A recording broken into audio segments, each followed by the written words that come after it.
अस्सलामु अलैकुम रहमतुल्लाहि व बरकातुहू। My name is doctor Zainab Aroob and I am physiotherapist. आज जो मेरा आपके साथ लेक्चर है वो है सूरतुल बनी इसराइल की आयत नंबर 78 से लेकर आयत नंबर 82 तक। आज का लेक्चर बहुत ही ज़्यादा खूबसूरत है। आज के लेक्चर में हम लोग नमाज के औकात के बारे में पढ़ेंगे, कौन सी दो फ़र्ज नमाज़ें हैं जो कि जिनका बहुत ज़्यादा अजर है, और फिर उसके अलावा इन फ़र्ज नमाज़ों के बाद कौन सी नफली नमाज है जो कि अल्लाह ताला के करीब बहुत ज़्यादा लाडली नमाज है और अल्लाह को बहुत पसंद है। और उसके अलावा हम क्या नाम है, कुरान एक शफा है, उसके बारे में पढ़ेंगे। स्टार्ट करते हैं। नहमदहू व नसल्ली अला रसूलिहिल करीम, अम्मा बाद, फ़अऊज़ु बिल्लाहि मिनश शैतानिर रजीम, बिस्मिल्लाहिर रहमानिर रहीम। रब्बी शरह ली सदरी व यस्सिर ली अमरी वहलुल उक़दतम मिन लिसानी यफ़क़हू क़ौली, रब्बी ज़िदनी इल्मा। बिस्मिल्लाहिर रहमानिर रहीम। स्टार्ट करते हैं आयत नंबर 78 से।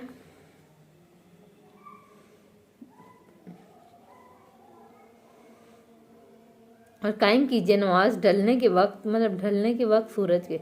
इसमें ज़ोहर का वक्त आ जाता है, जवाल का वक्त। यहाँ जो वक्त है ना ढलना, ये सूरज ढलने का वक्त जवाल का वक्त है। तो जवाल के वक्त से आप नमाज़ें पढ़ें और अंधेरे तक, मतलब ज़ोहर की पढ़नी है, असर की, मगरिब की, इशा की, ये नमाज़ें यहाँ पे फ़र्ज़ है।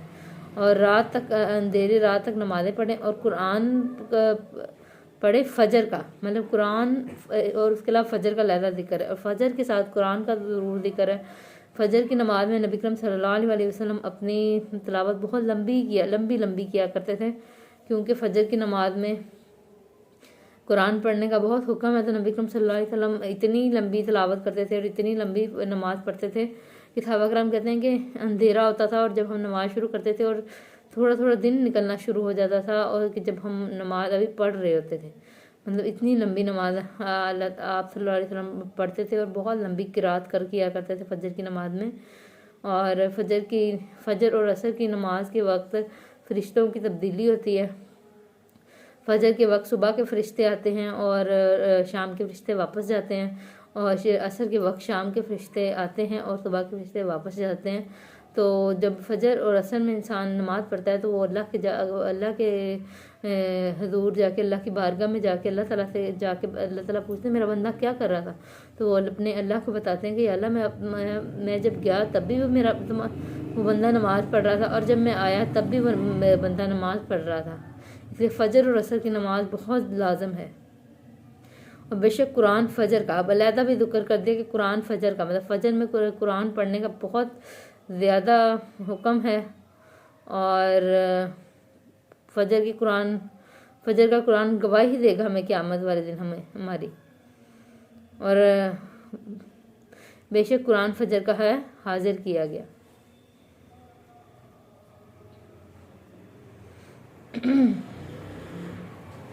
और कुछ हिस्सा रात का बस तहज्जुद पढ़ा कीजिए। अब फ़र्ज नमाज़ों के बाद अल्लाह ताला कह रहे हैं कि तहज्जुद का जिक्र है। सबसे फ़र्ज नमाज़ों के बाद सबसे लाडली नमाज जो है वो तहज्जुद की है। एक जगह हदीस है कि फ़र्ज नमाज़ों के बाद सब नमाज़ों में से अफजल नमाज तहज्जुद की नमाज है।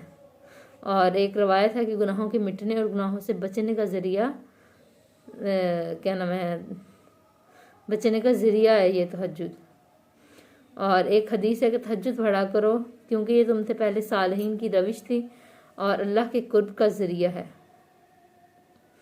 तो तहज्जुद पढ़ने का बहुत ख़ास हुक्म है। और तहज्जुद के वक्त अल्लाह ताला अपने खुद आसमान दुनिया पे नज़ूल फरमाते हैं और फरमाते हैं कि है कोई बंदा जो मुझसे दुआ करे और मैं उसकी दुआ कबूल करूं, है कोई बंदा जो मुझसे मांगे मैं उसको दूं, है कोई बंदा जो मुझसे बख्शिश मांगे मैं उसको बख्श दूं। तो तहज्जुद का बहुत ख़ास हुक्म है। और साथ कुरान, लेकिन ये है कि जो बंदा रात सारी जागता रहे और क्या नाम है तहज्जुद का वक्त आ जाए तो तहज्जुद तो नहीं मानी जाएगी, क्योंकि तहज्जुद है नहीं, इनको तोड़ के फिर उठ के पढ़ना, तो वो क़ियामुल लैल में आ जाएगा, कि मतलब रात की इबादत में आ जाएगा। इसलिए 2 नफल पढ़ ले। नफल ज़ायद आपके लिए उम्मीद है। कुछ लोग कहते हैं कि जो तहज्जुद की नमाज़ नबी करीम सल्लल्लाहु अलैहि वसल्लम पे फ़र्ज़ है और उम्मत के लिए नफल है, लेकिन इसके ऊपर इख्तलाफ है कि नबी करीम सल्लल्लाहु अलैहि वसल्लम पे फ़र्ज़ थी या उन पे भी नफल थी। उम्मीद के आप खड़ा कर दें आपको रब आपका मुकाम महमूद पर, मुकाम महमूद ऐसा मुकाम है जिस पर मतलब उम्मीद है कि नबी अकरम सल्लल्लाहु अलैहि वसल्लम ही खड़े होंगे। हम दुआ भी करते हैं हर क्या नाम है दान के बाद कि अल्लाह वसीला और फजीला अता फरमा दे हम क्या नाम है नबी अकरम सल्लल्लाहु अलैहि वसल्लम को, और मुकाम महमूद अता फरमा। मुकाम महमूद ऐसी जगह है जिस पर खड़े हुए होंगे और वो अल्लाह की बात मतलब वो सब इंसान उनकी तारीफ़ें कर रहे होंगे आगे पीछे के, और अल्लाह ताला और नबी करीम सल्लल्लाहु अलैहि वसल्लम अल्लाह की तारीफ़ कर रहे होंगे उस वक्त। और मुकाम महमूद जो है ये इसके बारे में एक जगह हदीस भी है, इसके बारे में नबी करीम सल्लल्लाहु अलैहि वसल्लम फरमाया कि मैं बनी आदम या आदम की औलाद, तो मैं आदम की औलाद में से सरदार हूँ, मगर कोई फ़ख्र नहीं। मैं क़यामत के दिन हमद का क्या नाम है पर्चा लेके या झंडा लेके या परचम लेके खड़ा होऊंगा, मगर कोई फ़ख्र नहीं। मैं क्या और मैं कब्र में सबसे पहले उठाया जाऊंगा, मगर कोई फ़ख्र नहीं। और आप कह दीजिए मेरे रब दाखिल कर मुझे, दाखिल करना सच्चा और निकाल मुझे निकालना सच्चा। ये आयत नंबर जो 80 है, इसमें कहाँ दाखिल करना और कहाँ मतलब क्या नाम है निकालना कहाँ का है, इस यहाँ पे भी 3 इख्तलाफात हैं। 3 मतलब कुरान को समझ के पढ़ना इसीलिए लाजम है क्योंकि चीज़ों का हमें अंडरस्टैंड हो जाएंगी कि ये चीज़ें क्या हैं। यहाँ पे भी 3 इख्तलाफात हैं, 3 रायें हैं कि दाखिल होना और निकलने से क्या मुराद है। दाखिल होने से मुराद है कि नबी अकरम सल्लल्लाहु अलैहि वसल्लम का मक्का से निकलना और मदीना में दाखिल होना, ये अल्लाह ताला खैर व आफियत से करवा दें। और यहाँ ये भी दुआ हो सकती है, यहाँ नबी अकरम सल्लल्लाहु अलैहि वसल्लम ने ये दाखिल होने के बारे में ये दुआ ऐसे भी की होगी कि कब्र में दाखिल होना और कब्र से निकलना, मतलब हमारी मदद फरमाइएगा, हम पर रहमत कीजिएगा। यहाँ ये भी हो सकता है, तीसरी राय है कि जन्नत में दाखिल होना और मैदान हशर से निकलना।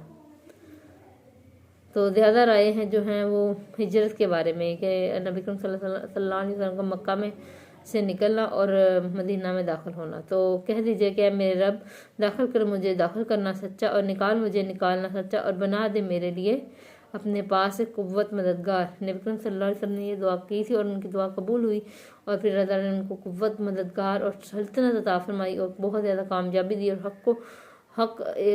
हक पर साबित हो गया और बातिल मिट गया। और कह दीजिए आ गया हक और मिट गया बातिल, बेशक बातिल है मिट जाने वाला, तो बातिल है ही मिट जाने वाला, हक है ही सामने आने वाला, और अल्लाह ताला ने हक को हमेशा के लिए साबित कर दिया। और हम नाज़िल करते हैं कुरान से जो वो है शिफा और रहमत। और यहाँ पे अल्लाह ताला ने फरमाया, हमने पहले सूरह नहल में पढ़ा था कि शहद जो है वो शिफा है। अब यहाँ पे अल्लाह ताला ने फरमाया कि ना सिर्फ शहद बल्कि कुरान पूरा शिफा है। एक जगह हदीस है कि अपने ऊपर शिफा करने देने वाली 2 चीज़ों को लाजम कर लो, शहद और कुरान। तो ये जो है ना एक जगह अली रज़ी अल्लाह अन्हु का भी एक जगह कॉल है कि मैंने शिफा पाने वाली कोई चीज़ नहीं देखी मगर कुरान मजीद, इस तरह का कोई कॉल है उनका। तो इसके बारे में एक वाक़या भी है कि एक जगह एक सहाबा कराम एक दफ़ा कहीं किसी इलाका से गुजरे, तो वहाँ के लोगों ने वेलकम नहीं किया। तो आप सहाबा कराम ने वहाँ से पूछा कि क्या मसला है, तो उन्होंने कहा कि कोई हमारा सरदार है उसको सामने काट दिया। तो सहाबा ने जाके उनके ऊपर सूरह फातिहा का दम किया, और जब वो ठीक हो गए तो जाके इन्होंने आप सल्लल्लाहु अलैहि वसल्लम को सारा वाक़या सुनाया। तो आप सल्लल्लाहु अलैहि वसल्लम ने फरमाया कि मतलब खुश हुए, और उन्होंने आगे कहा तुम्हें किस तरह पता, तो शायद फिर उन्होंने ये आयत कोट की थी और फिर जिसे आप सल्लल्लाहु अलैहि वसल्लम ने उन्हें शाबाश दी थी। तो हम नाज़िल करते हैं कुरान से जो है शिफा और रहमत ईमान वालों के लिए। मतलब ये आगे ये भी बात की है ईमान वालों के, मतलब ये जो कुरान है ये शिफा और रहमत ज़रूर है लेकिन मानने वालों के लिए। देखिए मेडिसिन अगर कोई लेते हैं, जब तक हमें उसका पता नहीं है कि ये हमारे लिए इफेक्टिव है, ये डॉक्टर बहुत अच्छा था हमने इसकी चीज़ ली है हमें फ़र्क आएगा, तब तक फ़र्क नहीं आता। इसी तरह अगर अल्लाह ताला के नाम में, अल्लाह ताला की कलाम में इतना बहुत ही ज़्यादा एक पावर है, लेकिन उस पावर के लिए आपका यकीन होना पहले ज़्यादा लाजमी है। नहीं, वो ज़्यादा करता है ज़ालिमों को मगर खसारे में, और जो ज़ालिम होंगे अल्लाह ताला फिर उनकी किसी किस्म की भी मदद नहीं करता और वो खसारे में बढ़ते ही चले जाते हैं, इवन के वो तबाह बर्बाद हो जाते हैं। अल्लाह हमें और सीखने वाला और सिखाने वाला बनाए। आमीन। जज़ाकल्लाह।